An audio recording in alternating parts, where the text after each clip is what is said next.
ఒక 10,000 రూపాయలు సంపాదించే ఒక ఉద్యోగి మీద కూడా భారం పెడుతున్నాం గానీ, ఒక 100,00,00,000, 10,00,00,000, 25,00,00,000 సంపాదించే వాళ్ళ మీద మనం అసలు సంబంధం లేకుండా టాక్స్ వదిలేస్తున్నాం. I feel it is a gross injustice. Even if any political leaders are doing it also it's gross injustice. అది అది ఎన్‌డీఏలో ఉన్న కూటమి ఉన్న రాజకీయ నాయకులైనా కావచ్చు. అంటే వీళ్ళు అంటే ముందు మేము అకౌంటబిలిటీ ఫిక్స్ చేసుకోకుండా మేమెలా మాట్లాడతాం. అందుకని దానికి అంటే అంటే ఉదాహరణకి పంచాయతీలు ఈ మధ్య నేను రివ్యూ చేస్తున్నప్పుడు ఫిల్టర్ బెడ్స్ రిపేర్లకి డబ్బులు లేవని చెప్తా ఉన్నా. దానికి కనీసం అన్ని పంచాయతీలకి మనకున్న 13,326 పంచాయతీలకిను దానికి సంబంధిత గ్రామాలకు కావచ్చు, హ్యామ్లెట్స్కి వీ నీడ్ అరౌండ్ 88 crores, 88 కోట్ల రూపాయలు కావాలి మనకి. అసలు వీళ్ళు వదిలేసే డబ్బు చూస్తే, ఒక్కొక్క చోట వదిలేసే డబ్బు చూస్తే అది ఒక్క ఉదాహరణకి ఆంధ్ర పేపర్ మిల్సే 13 కోట్లు కట్టాలి. ఆ లెక్కల్లో చూస్తే ప్రాపర్ అసెస్మెంట్ చేస్తే కనీసం తక్కువలో తక్కువ అన్ని పరిశ్రమలు కనుక పే చేస్తే నాకు తెలిసిన ఫిల్టర్ బెడ్స్ ఇష్యూ ఉండదు ఆ ఏరియా వరకు.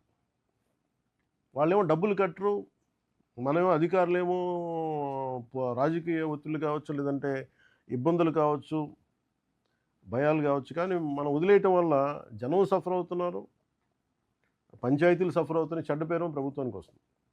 అందుకని ఒక్కసారి మీరు నాకు ఒక ప్లాన్ ఆఫ్ యాక్షన్ ఇవ్వండి సార్. యాజ్ మీరు కాంతిలాల్ దండే గారిని కూడా నా రిక్వెస్ట్ ఏంటంటే, మీరు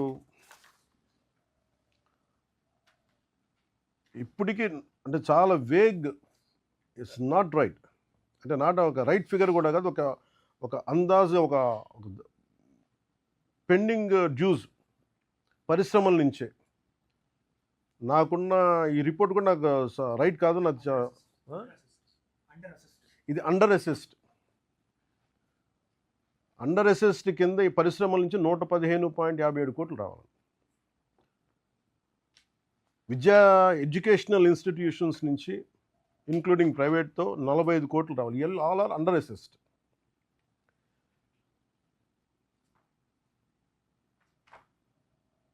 వీటి దగ్గర నుంచి కనీసం వీళ్ళిద్దరి దగ్గర నుంచే కనీసం మీకు 160-170 కోట్లు చాలా పూర్లీ అసెస్డ్ ఉంటేనే దాంట్లో సగం డబ్బు ఖర్చు పెట్టినా ప్రతి పంచాయతీలో ఫిల్టర్ బెడ్స్కి, రిపేర్స్కి, మెయింటెనెన్స్కి వచ్చేస్తాయి.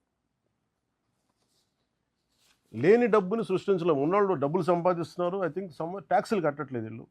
నిజంగా కష్టపడే ప్రతి ఉద్యోగి, ప్రతి పారిశ్రామికవేత్త, నిజంగా సిన్సియర్గా ఉండే పారిశ్రామికవేత్తలు కానీ, ఎంటర్ప్రీన్యూర్స్ కానీ ట్యాక్సులు కడతా ఉన్నారు.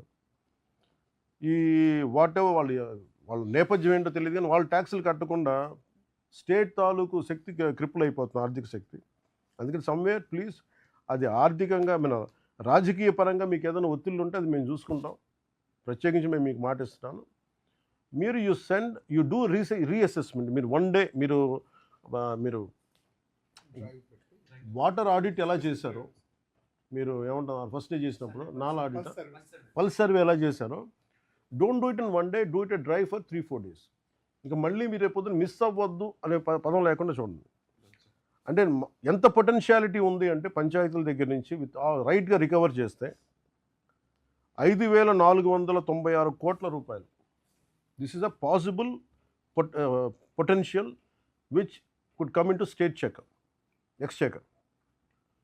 దీన్ని నిజంగా కనుక వస్తే శానిటైజేషన్ రిక్వైర్మెంట్లు కావచ్చు, ఫిల్టర్ బెడ్లు కావచ్చు, ఉద్యోగులకి జీతభత్యాల పెంపకాలు కావచ్చు, వీధి లైట్లు కావచ్చు, ఇంకెంతసేపు మనం కూర్చోబెట్టి నిజంగా 5,000 ఇప్పుడు 496 కోట్ల రూపాయలు పొటెన్షియాలిటీ ఉంది మన ఆంధ్రప్రదేశ్ పంచాయతీలకి యాజ్ ఆన్ నౌ. ఇది కూడా అసలు రీఅసెస్మెంట్తో చేయగలిగితే. అందుకని ప్రతి ఒక్కరు దీన్ని ఎవరన్నా పారిశ్రామికవేత్తలు కావచ్చు, విద్యా సంస్థలు కావచ్చు, దానికి నడిపే పెద్ద వ్యక్తులు ఎవరైనా కావచ్చు, అది రేపొద్దున గౌరవ ముఖ్యమంత్రి గారి దృష్టికి తీసుకొచ్చినా, రేపొద్దున క్యాబినెట్లో మాట్లాడినా అది మా నిర్ణయం మేము తీసుకుంటాం. కానీ వీళ్ళెవరు ట్యాక్సులు కట్టట్లేదు అనేది పబ్లిక్ అయితే తెలియాలి. ఒకవైపు పబ్లిక్నేమో వేధిస్తున్నాం, మీరు ట్యాక్సులు కట్టాలి, ట్రాఫిక్లో వెళ్తుంటే చలాన్లు కట్టాలి ఇచ్చేస్తున్నాం. కానీ ఇంత డబ్బులు సంపాదిస్తా కనీసం వీళ్ళు ట్యాక్సులు కట్టకపోవడం అనేది చాలా చాలా దురదృష్టకరం.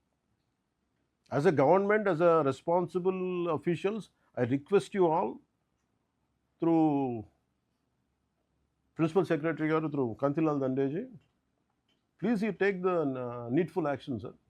Make sure everyone is accountable. Whether how much they pay, they do not pay, that will what are the further consequences, we'll take it forward.